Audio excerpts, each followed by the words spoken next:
How did you make the jump from cricket to being involved in this project?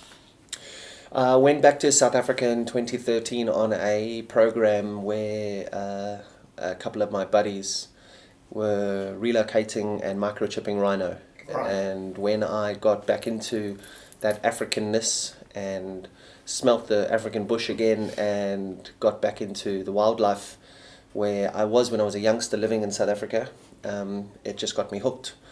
And I just asked the guys there and then, what can I do to become of any help to stopping and helping the situation and preventing the death of one of the most beautiful animals. And they just said, well, you're at the moment back page, front page and middle page of most newspapers, you can bang the drum of awareness. So I started my awareness campaign in 2013, and it just led to one thing or another, and now we have a beautiful lodge in Africa. I've been able to meet some amazing people like Petronel and just be the messenger for all the hard work that they do. And, I mean, I couldn't have asked for something better to get involved in post-career. Fantastic. And Petronel, maybe you can tell us a bit about your background and how you've come through to conservation work and the rhinos yourself. Well, I think I'm born in there, so very fortunate to grow up on a farm and then later on study and then join the endangered species unit. It's a police unit and captain there.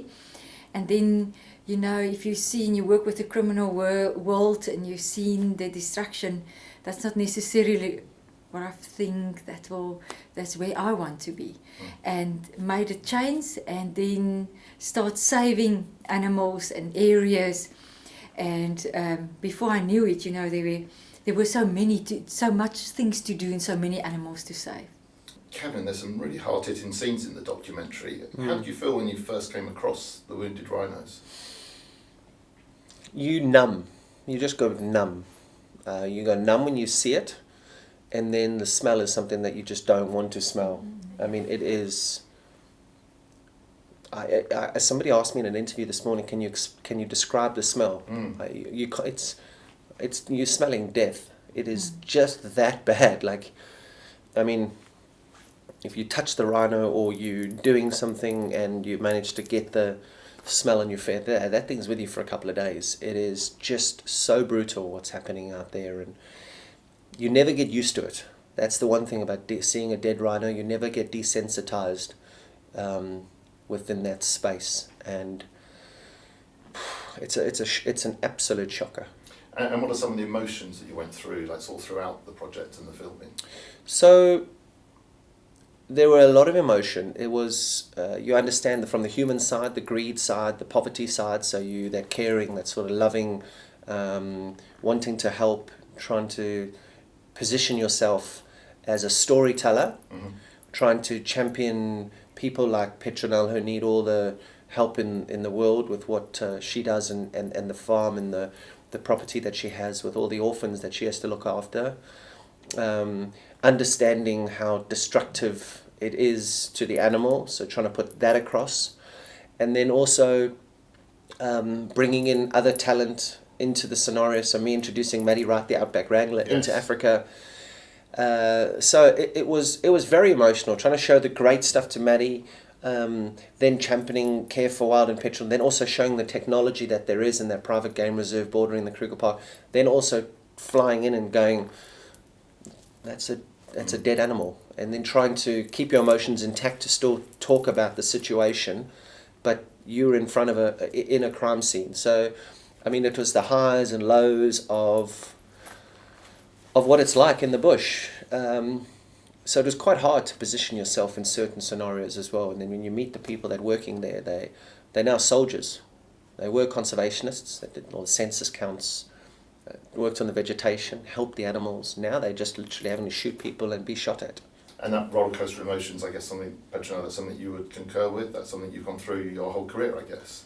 Yeah, absolutely. The brutality is sometimes for me extremely shocking. You think it's the humankind, and then you see the human unkind. And you see how easy it is to just kill such an iconic species with no emotion. And then to shout human rights, and then you almost feel, can that baby that's been rescued been in a more vulnerable state, or it's heartbreaking to see what those animals are going through, and then sometimes also the people that's looking after these animals, or like Kevin is saying, the people that's in those line of fire change their lives completely. They in stress situations all the time, in a proper war zone, and to support them by taking these babies on and try and care for them as best as we can, is just to help what they face every day.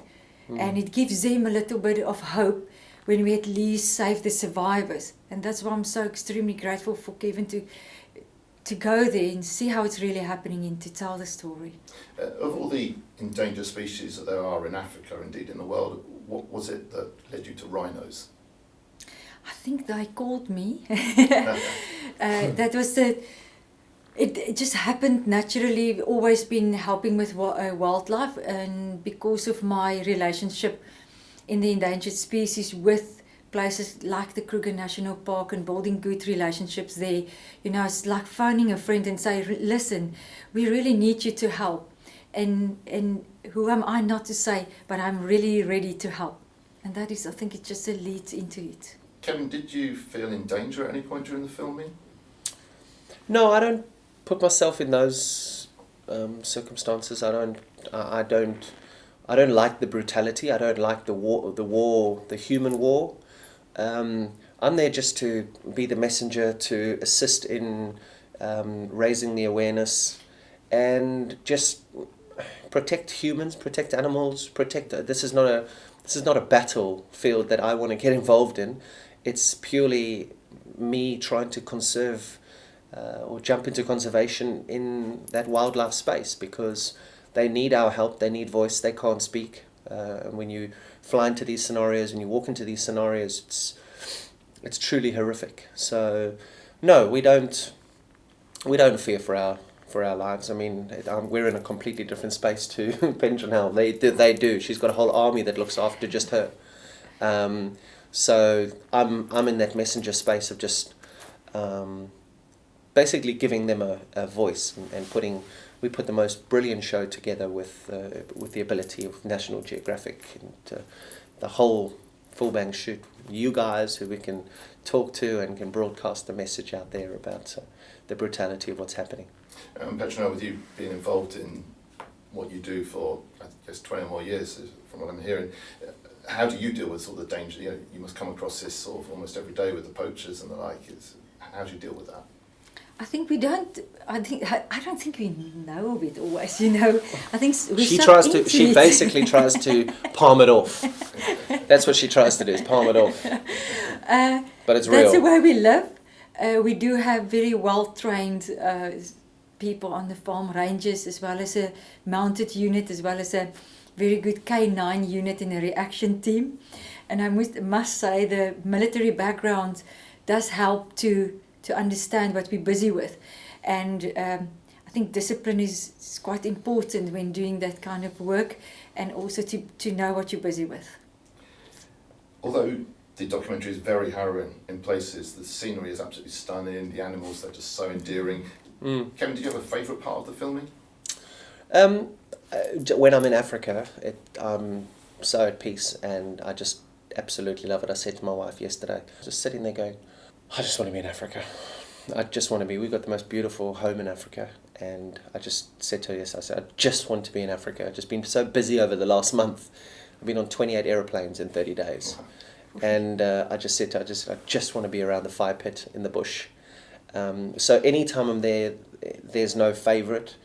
Luckily, I've had the opportunity to go with my children to Care for Wild and have my kids basically just lying on Arthur and playing with Arthur and tickling the other babies and stuff. And that kind of stuff is pinch yourself moments. And I know it's Petronel's life, but from my perspective and from my family's perspective, in terms of educating your children and making them aware of situations and helping them in their life lessons, to get opportunities to visit Care for Wild, and those sort of hours that pass you by are just phenomenal.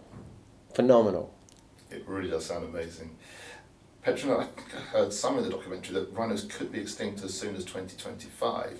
So I'm just sort of thinking, we seem so far away here in the UK. What is it that viewers here could do to help in this situation?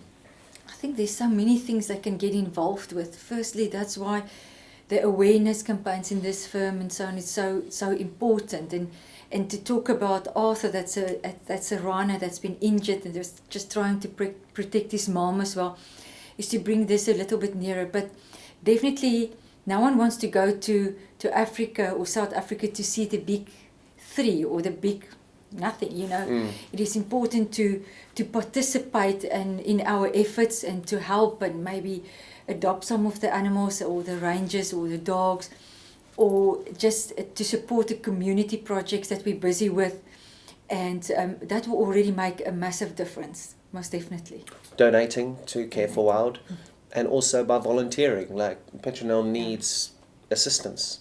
So there are a lot of foreigners that are there. Whenever we go there, there's different people there on the farm, and she needs help. So, I mean, people watching this, if you've got 3 months or 4 months and you want to go and get heavily involved in helping these babies, she needs help. And little Arthur and Sophia, I'm sure. There we go. They're like they're little dogs. They're like little puppies. So you just go and play with them and run with them and stuff. It's what dreams are made from. Brilliant. So, Petronel, you've got Kevin obviously involved in the project, and we've seen the documentary Graeme Smith, former South Africa captain, in there. You're a cricket fan yourself, and what's it like working with these stars? I can tell you one thing. When I heard they were coming and so on, I thought, yes, I hope, you know, we everything they think. But then I realized something, you know what?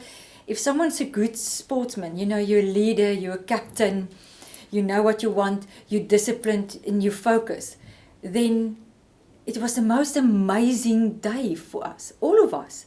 You know, we follow them. When you're really tired and you just fall back, we sport people, we watch sport, we play sports. To have them there was unbelievable. And the other evening when I think about sitting there with two captains, and they our captains, and they make us, you know, just live again and make it possible to tell the story.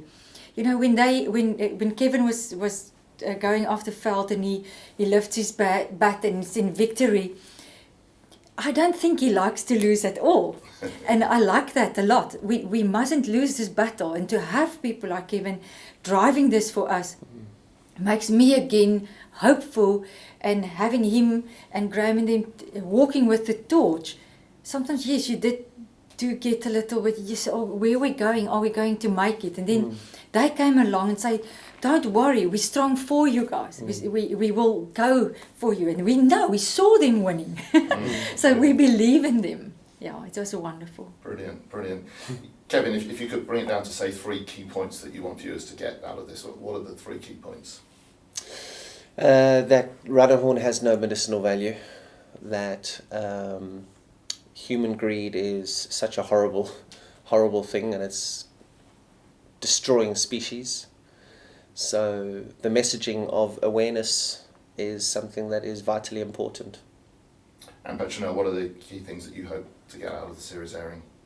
Absolutely awareness, to make people aware that what is going on in Africa, and to help us just to look at these programs and to see what they can do, and that they can get involved. You know, there's some people that can knit a blanket for a ranger and so on. So to say to people, yes, you can get involved. The rhinos does belong to the world, and they're larger than life. Kevin, I have to ask, we've got the Cricket World Cup coming up this summer. What are England's chances? Very good. Very, very good. The way that they're playing and the form that they've got is phenomenal. They've set the benchmark at how the batting is. But it'll all be depend on conditions. And stand a real good chance if it's a cold, horrible summer. English days, then they stand a real good chance. But if it's a beautiful summer like it was last year, then it's going to bring the subcontinent teams a lot closer to the action. We look forward to it. Yeah, we do. Petronel, Kevin, I think it's fantastic what you're doing for the rhinos. Thank you so much. The project's just amazing, great documentary, and thank you so much for your time. Pleasure. Thank you. Ladies and gentlemen, you're watching Hey You Guys! Hey You Guys, huh? Hey, you guys. Is that from the Goonies? It is indeed, yes. Nice. Hey!